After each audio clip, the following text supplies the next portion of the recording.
We begin with breaking news out of Turkey. An attempted coup is underway, according to Prime Minister Binali Yildirim. Military aircraft have been spotted over the capital, Ankara. And at the other end of the country, the bridges between the European and Asian sides of Istanbul have been closed. CCTV's Sean Calebs has been tracking the story. He joins me now with more. Yeah, this is something we know that has really unfolded in the last hour or so. What we don't know at this point is a lot more than what we do know. We do know that there has been sporadic gunfire. There's been an explosion reported near the military headquarters, and we're also told that a high-level general is being held at the Turkish military headquarters, perhaps the head of the Turkish army. Now, the Prime Minister says that it is wrong at this point to call it a coup. In his words, he says that it is an effort by part of the military to initiate their power. And he goes on to say, and I quote here, "They are going to pay the highest price for what is going on right now." We also know that Turkey has blocked Facebook, it has blocked Twitter, it has blocked YouTube. The bridges, as Elaine Reyes just mentioned, heading out of the nation, also shut down. So really, you were seeing Turkish leaders basically close ranks. There we're seeing some pictures on the scene.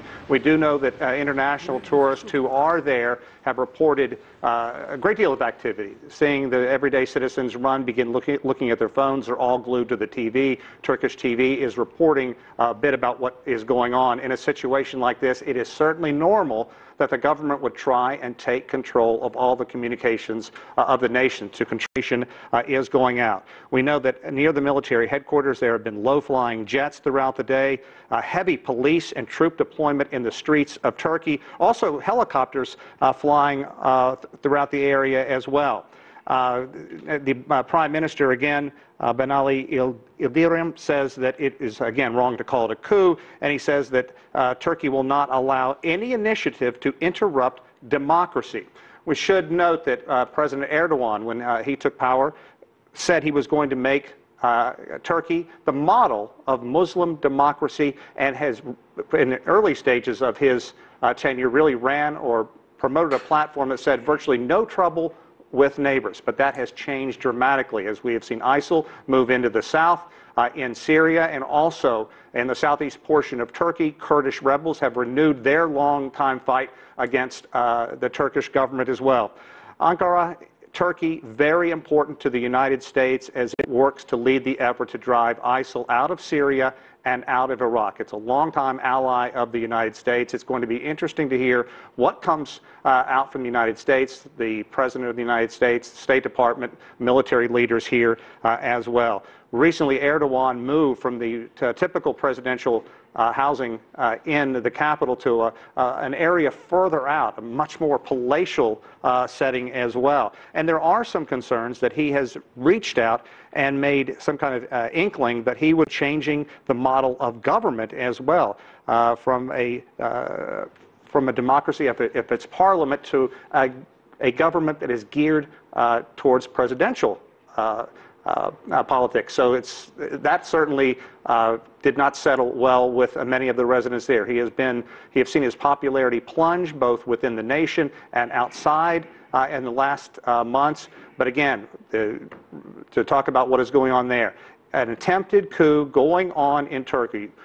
Even though the Prime Minister says it's not right to call it a coup, it certainly has all the markings of one. A great deal of military activity, Elaine, going on in the country, the helicopters, the jets flying over, troops out. We do know that some high-level military leaders are being held by other factions within the government. Turkey has a history of having very, very strong generals, very strong military leadership. But when Erdogan took power, he basically moved a lot of those individuals out, either by force or forcing them or encouraging them to leave. He's also cracked down on the media in that nation recently. Really, any non-state media has found it very difficult to operate. And Sean, we're seeing the words, the semantics being used. Attempted coup, this is a coup, depending on which party is speaking out. We're seeing some reports that the president is safe. Of course, we have not confirmed that independently, but just a lot going on. And it's really interesting, too, to talk about the way the militants have really how they have affected that region dramatically in the last year and a half to 2 years. First in Syria, because they're being for Turkey to crack down on its border, to keep terrorists from being able to move back and forth. A lot of frustration that Erdogan kind of sat back and watched Syria just disintegrate, kind of hoping that it would force Assad out of power.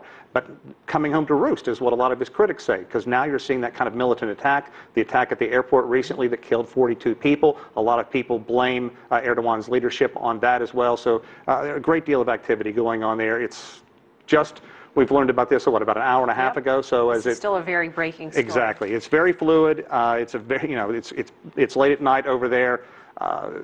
We know that virtually much of the communication in that country has been shut down.